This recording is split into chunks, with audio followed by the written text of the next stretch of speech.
wala tahinu wala tahzanu wa antumul a'launa in kuntum mu'minin.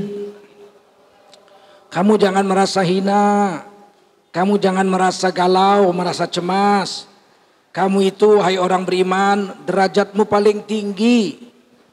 Derajat kamu itu paling tinggi jika kamu benar beriman kepada Allah dan baginda Rasulullah sallallahu alaihi wasallam. Qala Rasulullah sallallahu alaihi wasallam, man kharaja fi talabil ilmi fahuwa fi sabilillahi hatta yarji.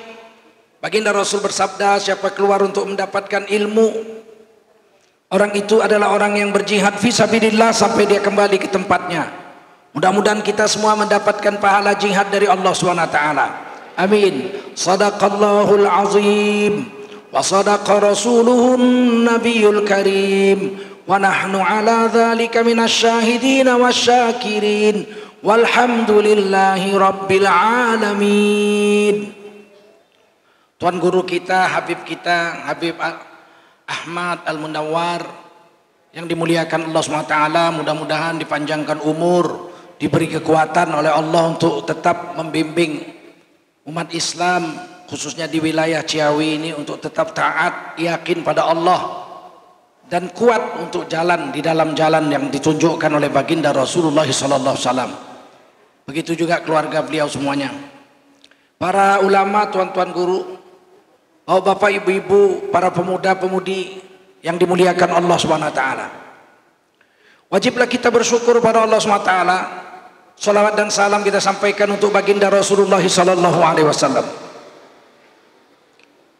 Bicara tentang tantangan akhir zaman, paling tidak kita akan buka pertama, kedua dan ketiga. Pertama, masalah akidah. Hari ini akidah, keyakinan umat, tauhid umat dirusak. Sebab kalau umat Islam masih yakin sama Allah, maka orang Islam punya kekuatan yang luar biasa yang tidak bisa dilawan oleh siapapun. Dulu kita perang lawan Belanda, kita nggak punya senjata. Kita cuma punya bambu runcing aja, tombak, parang. Mereka punya senapang mesin, punya kapal terbang, punya mitraliur, punya panser, bahkan punya tank. Tapi kita menang. Karena kita punya keyakinan pada Allah, ada Allahu Akbar di dalam hati kita. Kita menang. Keyakinan inilah yang diketahui oleh orang-orang kafir, musuh-musuh agama Islam, harus dibuang dari orang Islam. Sehingga orang Islam ini yakinnya kepada makhluk, gak yakin lagi sama Allah. Dan hampir berhasil. Sekarang orang-orang Islam akhir zaman ini, terutama di Indonesia, lebih yakin dengan makhluk daripada sama Allah. Kalau sakit, wah dokter. Kalau sakit, dukun. Kalau sakit, Allah dulu. Allah yang mengobati. Orang-orang dulu, zaman bapak-bapak saya, kalau sakit dia wudu, dia sholat 2 rakaat. Kemudian dia datangi ulama-ulama minta doa. Baru dia datang ke dokter. Sebagai asbab, sebagai sebab aja. Yakinnya tetap sama Allah. Begitu sembuh dia ucapkan alhamdulillah. Hari ini orang Allah dipinggirkan, dinafikan. Allah ditapikan, makhluk dibesarkan. Ada orang sakit, ketemu kawannya, loh bapak udah bisa jalan? Sudah. Saya dengar kabar bapak stroke, gak bisa jalan. Oh iya, 6 bulan saya lumpuh, saya stroke di atas tempat tidur, gak bisa bangun. Terus gak bisa jalan sekarang.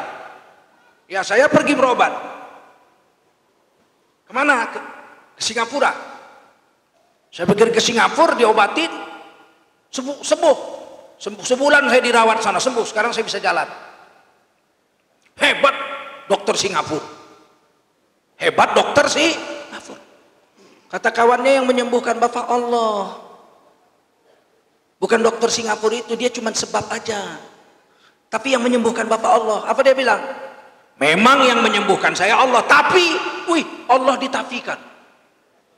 Kalau saya nggak berobat ke Singapura mana sembuh? Ya Allah, yang menyembuhkan bapak Allah. Dokter Singapura itu hanya sebagai jalan aja, sebagai sebab aja. Yang menyembuhkan Bapak Allah. Iya betul, saya tahu, nggak usah kau ajari. Dari kecil juga saya tahu Allah yang menyembuhkan. Tapi Allah ditafikan. Kalau saya nggak ke Singapura, saya nggak sembuh. Padahal kalimat la ilaha illallah itu yang ditafikan selain Allah. La ilaha illallah. Ada nafi, ada isbat. La ilaha selain Allah dinafikan. Nggak ada yang hebat, nggak ada yang perkasa, nggak ada yang berhak disembah, nggak ada yang kuasa. Tidak ada kekuatan. Illallah, yang kuat, yang hebat, yang layak disembah, yang layak dituruti hanya Allah. Semuanya ditapikan, Allah diisbatkan. Hari ini Allah ditapikan, makhluk diisbatkan.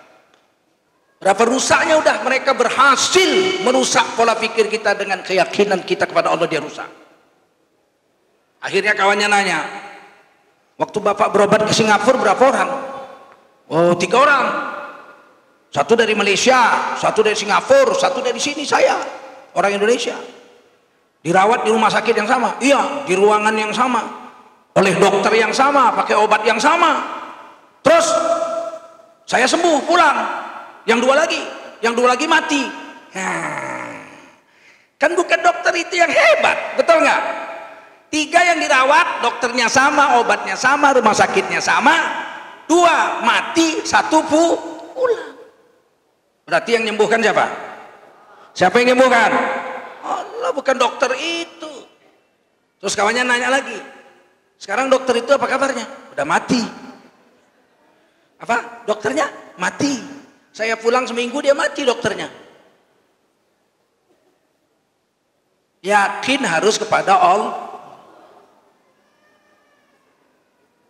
Allah tidak mati, tapi Allah mematikan. Allah hidup, huwa yuhyi, menghidupkan. Allah Subhanahu wa taala hayyun qayyum, hidup, maha berdiri sendiri, nggak perlu makhluk. Hari ini yang ini dibuang.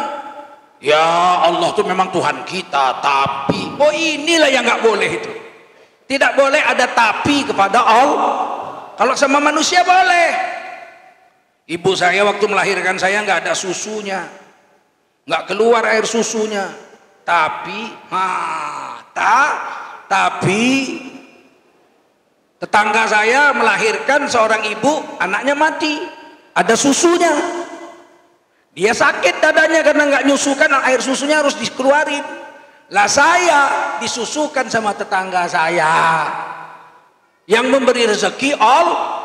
Ibu saya nggak punya susu, tapi Allah memberi susu lewat ibu tetangga.